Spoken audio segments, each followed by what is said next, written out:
No, this way. I go. This way. Come on. Aw, buddy, I'm fucking freaking. They walked slowly past a row of crates until they came to the coffin. They stopped and nodded to one another, and Junpei put his hand on the lid of the coffin. Mommy! Just kidding. He smirked heartily at his own joke. Junpei grumbled and shook his head. Whatever, just open it. Junpei resisted the urge to remind Santa that he would have had it open a long time ago if Santa hadn't interrupted, and quickly threw off the lid of the coffin. They peered inside. What the fuck? Contrary to what they expected, the inside of the coffin was quite large. It was mostly empty, but not completely so. Laying on the bottom was a rusty key, and next to the key... a gun? Yeah. Though this, what's going on here? Some kind of fancy engraving? A revolver? Looks pretty old. I wonder if this is a replica. Junpei reached down slowly and cautiously picked up the revolver.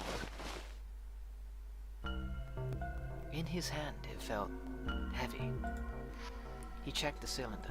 There were 6 bullets. He'd never seen a real gun, or even a real bullet before. He couldn't tell if these were real or not.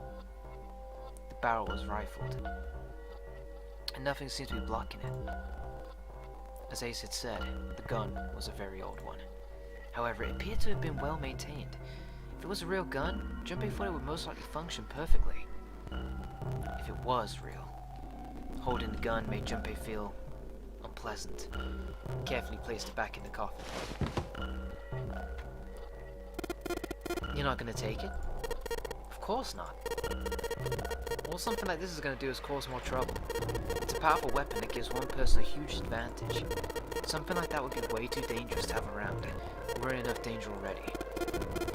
Yeah, I suppose you're right. Maybe. Maybe Zero put this gun here, hoping that something like that would happen. In other words, maybe he put it here to make us fight each other.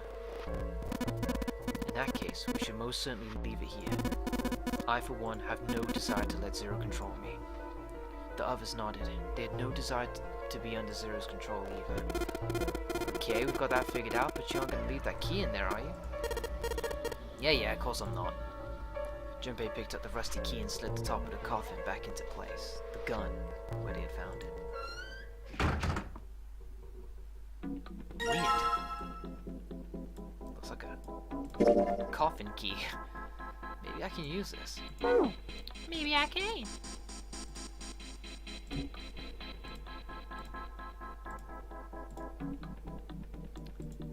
Yes, it sounds like I did it. Yay! Looks like it's open, Jumpy. I see. This key should open the door.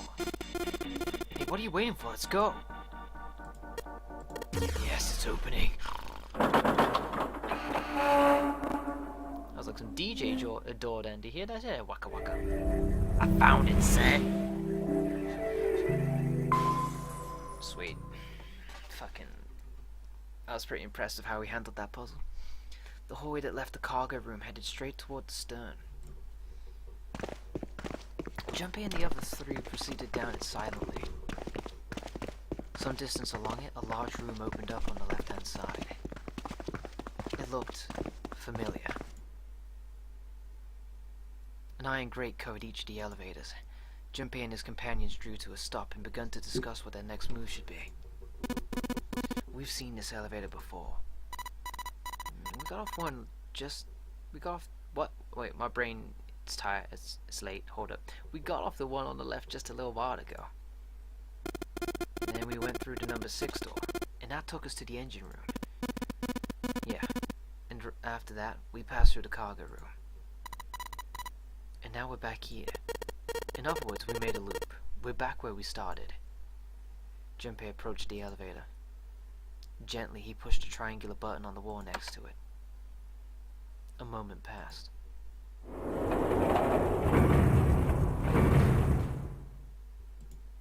The elevator door opened.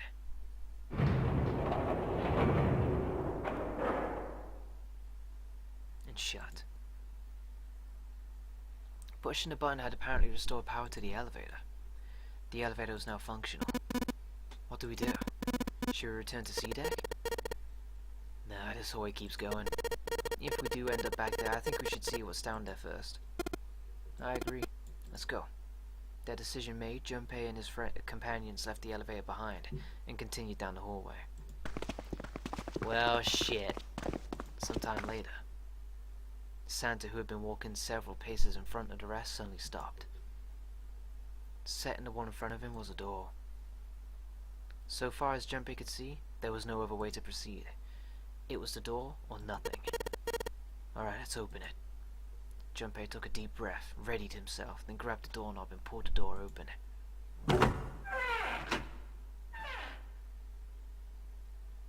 He paused for a moment, then stepped through into the room, and there he saw the number that had hung over the heads since they had woken up.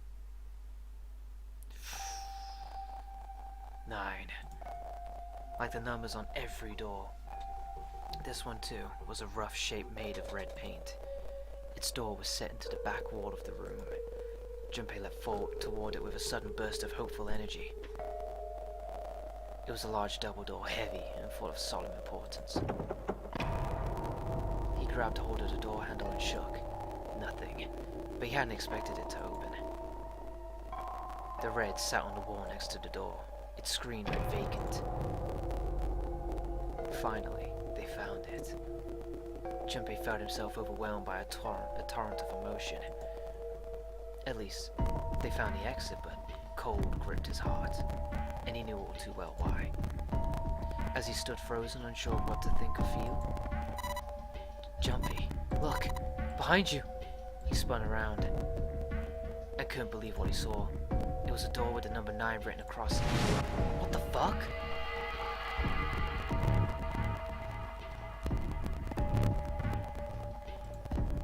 A second door? Why? Junpei's voice was barely audible, even to himself. He stumbled toward the second door as if somehow compelled. It was a small single door. It sat in the starboard corner of the room, on the same wall as the door they'd entered from, but in the opposite corner. 9. There was no mistaking it. A red sat on the wall next to the door as well. Junpei shook the door handle pointlessly and muttered to himself. Why? Why the hell are there 2 doors? It was Santa who answered. There were always 2 doors. Just think about it. Zero never said there is only 1 door with 9 on it. It is hidden, but an exit can be found. Seek a way out. Seek a door that carries a 9. Of course, we just assumed there was only 1. After all, why would there be more than 1? Oh man. Jeez. Junpei was stunned. Zero's trick had taken him completely by surprise. There were 2 doors. That meant that all 9 people who had met at the central staircase could escape, and leave no one behind. Now the reason for the bracelet numbers being 1, 2, 3, 4, 5, 6, 7, 8, 9 was clear. Divided in 2, the digital root for both teams would be 9. For instance, 1, 2, 7, 8, and 3, 4, 5, 6, 9. The digital root for both teams would be 9. There were many other workable combinations, but they all ended the same way, with a digital root of 9. What did they mean? The answer was quite simple. From the very beginning, the Nonary game was designed to save all 9 people. Zero hadn't been lying. Zero had never said there was only 1 door. But anyone who found themselves in the game would have assumed that was the case. Fights would have broken out. One team would likely betray or deceive the other. Someone might be hurt. Someone might get killed. But eventually, they would reach the room Junpei had found himself in, and realize the pointlessness of whatever violence they'd visited upon each other. There were 2 doors. No need to kill each other. For some reason I read that as we need to kill each other. They'd understand and be appalled, overwhelmed with guilt as what they'd done. Perhaps that was the purpose of the game. That was how the Nonary game was meant to be played. No. It just doesn't add up. It's not enough. Fortunately, they hadn't started to fight one another, at least not yet. But if one misstep was made, if the wrong mistakes happened, the stakes would rise and the noose would tighten. The thought of it sent a chill down his spine. So what are we gonna do, Junpei? A voice broke through Junpei's frantic thoughts. Santa's voice. It brought Junpei back to his senses. No use worrying about the future. He needed to figure out what they were going to do next. There were 4 people in the room. Ace, Santa, Junpei, and June. Their bracelets numbers were 1, 3, 5, and 6. Okay, well, me, Santa, and Ace can do it. Oh wait, no we can't. My bad. In other words, the 4 of them couldn't open a door of the 9. But what if there were only 3? Could door 9 be opened with only 3 of them? It took him no time at all to determine the answer. There was only one combination of 3 people that would give a digital root of 9. Oh yeah, it could. My bad, man. what am I doing? That would mean... No. We gotta go back. That wasn't a possibility he was willing to consider. Santa and Ace agreed. Yep, I agree. We cannot leave June behind. Junpei let out a breath he hadn't realized he'd been holding in. Are you sure? I don't mind staying. June's body betrayed her true feelings. Her eyes were wet with the beginnings of tears and her legs shook. It's okay. There's no way we'd leave you behind. Santa had said what Junpei had known the moment he realized which 3 people could go through the door. Besides, I'd rather drown at the bottom of the ocean than escape with this sausage fest. Maybe I'll get to go to Atlanta. What? You sure you don't mean Atlantis? Oh. Shut up. Perhaps it was the sudden reassurance that no one wanted to leave June behind, but Junpei laughed harder than he had in some time. Santa and Ace smiled. Now it's time to die, Junpei. You guys. June blinked tears from her eyes and bit her lip. She didn't seem to know what else to say. Very well. Best we head back to C deck then. We should be able to take the elevator we passed earlier. Perhaps Clover 7 and Lotus will have returned from door 1. Even as Ace spoke, they knew finding the others wouldn't improve the situation. There was no way they could be split into teams that could both go through the doors. Ace knew it. They all knew it. But there was nothing else they could do. They would find the other 3 and search for another solution. Alright, let's go. Ace looked at all 3 of them, then turned and headed through the door. Santa and June followed. Junpei started towards the door, then stopped. You were too busy with other concerns to notice the room itself. It didn't seem terribly important now, but what exactly was it? I'm guessing one of these doors is going to be hiding Alice. Junpei looked around the room for the first time, noticing the things that weren't doors with 9 on them. Looks very church-like. A red carpet ran between 2 columns of wooden benches that ran the length of the room. The carpet began at this large set of double doors and ran down the bow toward. Junpei wasn't sure. Was it an altar, perhaps? There was a small rectangular alcove at the end of the carpet, and inside the alcove was a raised platform. Resting on top of the platform was a coffin. Oh shit. A coffin. A motherfucking coffin. What on earth was a coffin doing in a place like that? But before Junpei had time to answer that question... Hey Junpei, the hell are you doing? Let's move. Santa's voice echoed in from the hall outside. Right. Okay. I'll be right there. Junpei turned on his heel and left the quiet, somber room.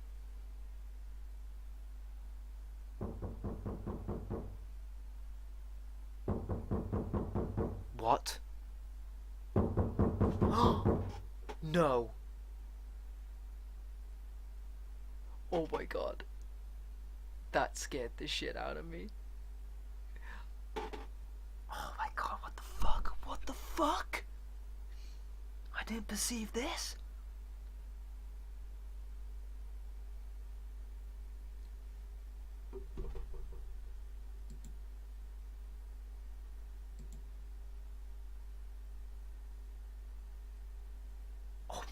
Oh my god, that was so fucking intense. What the hell?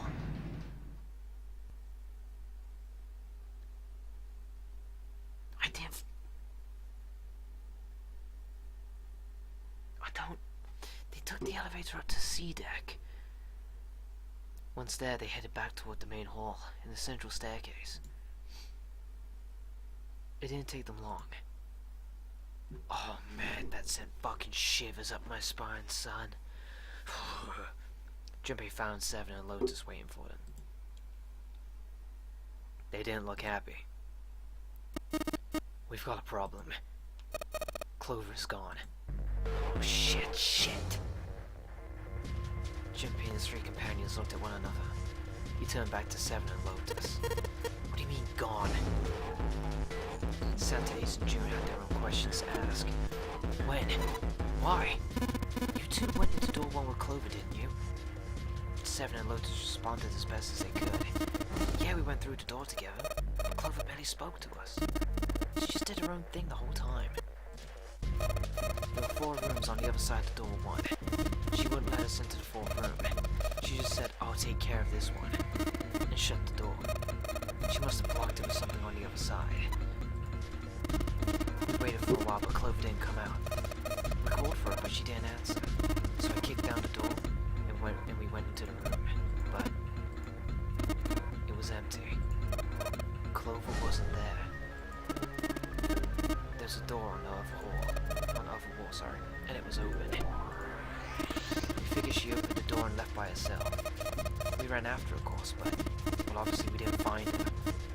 You figured that much out. Clover's gone.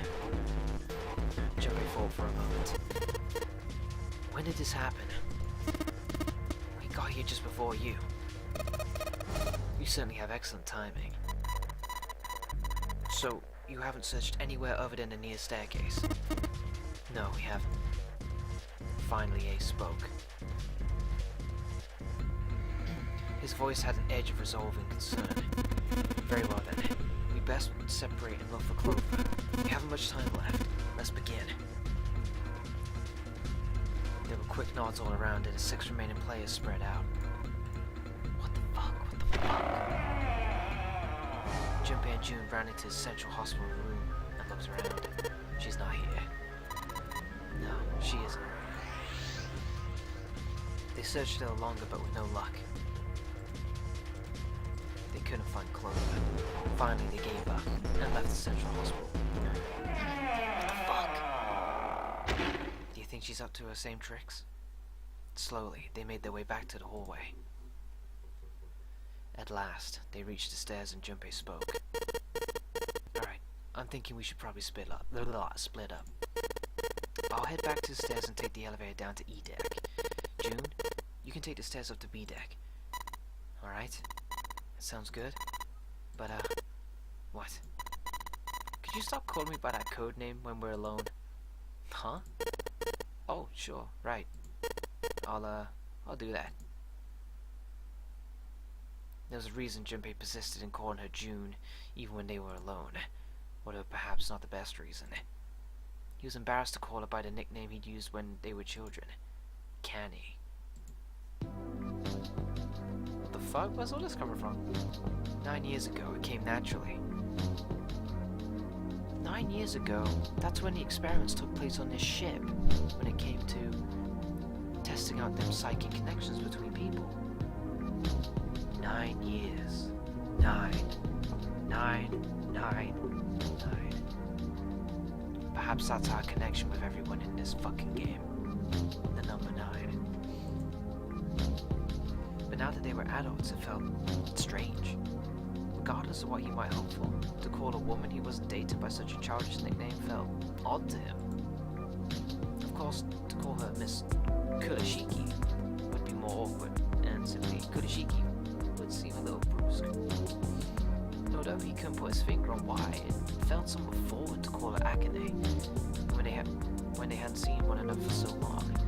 In short, it was simply easier for him to call her June and leave it at that. Alright, I'm going then. Yeah, be careful, Canny. June, or perhaps more appropriately, Canny, blushed and smiled. You be careful too, Jumpy. Alright, sugar tits. Take care now. Junpei looked after her for a moment as she ran up the stairs, and then turned around and took off the hallway.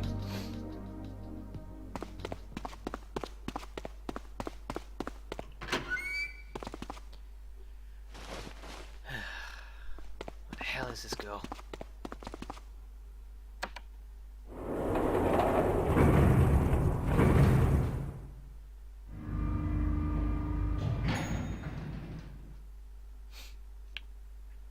Tragedy always strikes when one least expects it. But to wait for a man to stand before striking him down seems a lot crueler than dealing the fatal blow when he lies on the ground.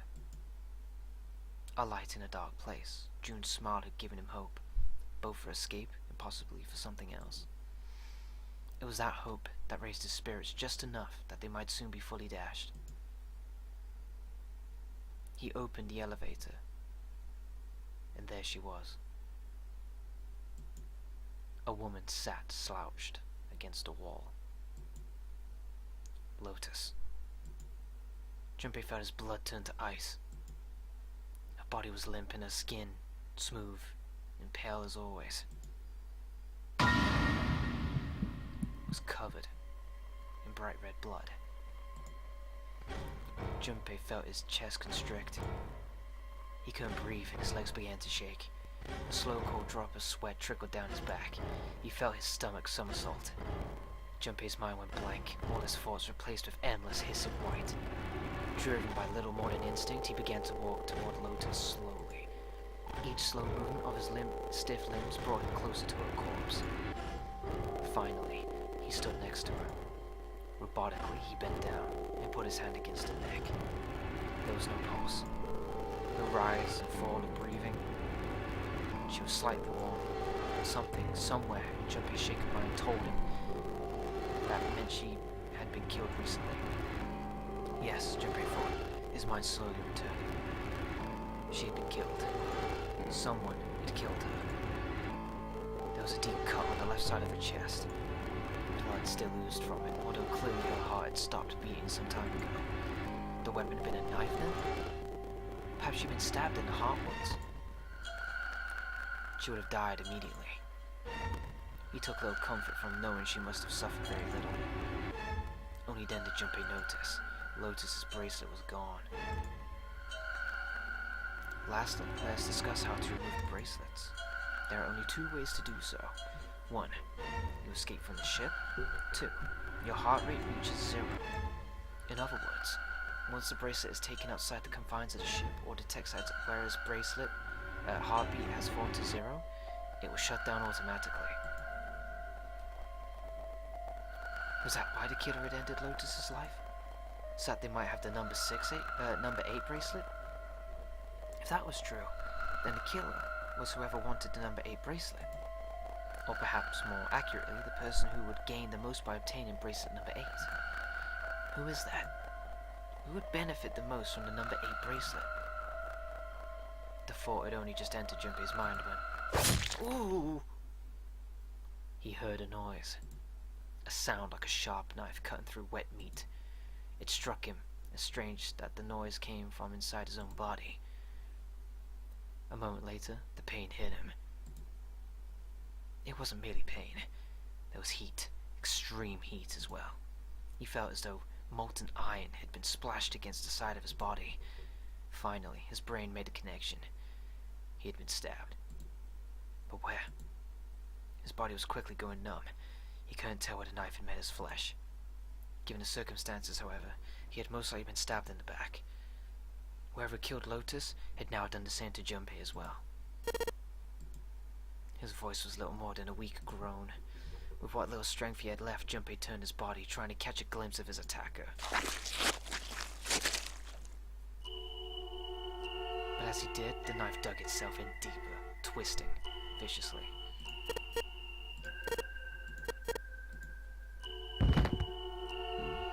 He collapsed to the floor, a puppet with its strings cut. His arms and legs lay where they fell, oddly twisted and awkwardly positioned. Junpei's body was entirely numb. He could feel the blood leaking out of him, but nothing would move. Nothing save his eyes. As he lay on the floor, his life ebbing away, Junpei finally saw his attacker. Two tiny images of the killer reflected in his eyes. That recognition came, nothing. He felt no emotions, no anger, no sadness, no regret. The paralysis that had calmed his body had reached his mind. His killer glanced down at his body.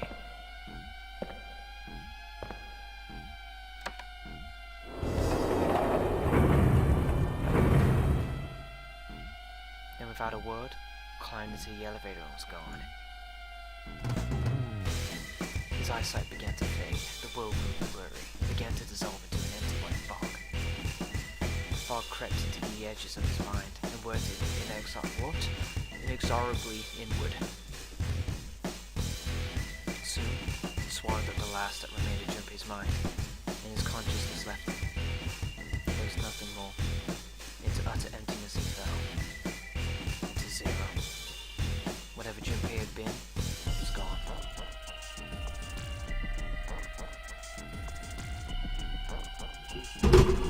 Bastard! What a bitch! Damn it! Damn it! Was it Clover? Did she kill us once more? Or was it someone else? And why? They didn't seem to take our bracelet. They just stabbed us and went about their way. Damn. Well, another playthrough, another ending.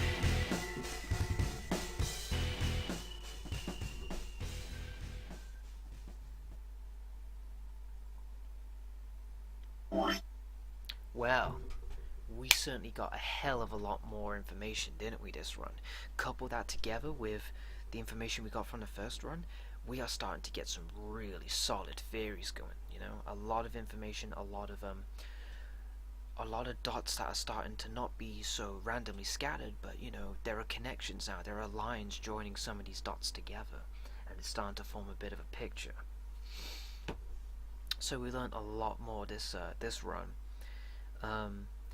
But because that results in another bad end, that means we need to first get a safe end before being able to get a true end. So that means that we require at least 2 more playthroughs to get the true end of this game. So let's hope third time's a charm, and we actually get to see the ending and not die. Very cruel, isn't it? It's very cruel how this game kind of just snatches things away from you like that right at the end. It's just like suddenly bang. I wonder why Lotus was killed, and why her 8 bracelet was snatched. Interesting. Anyway, would you like to keep the information you've gained during this playthrough? The data will be retained in your save file. Yes.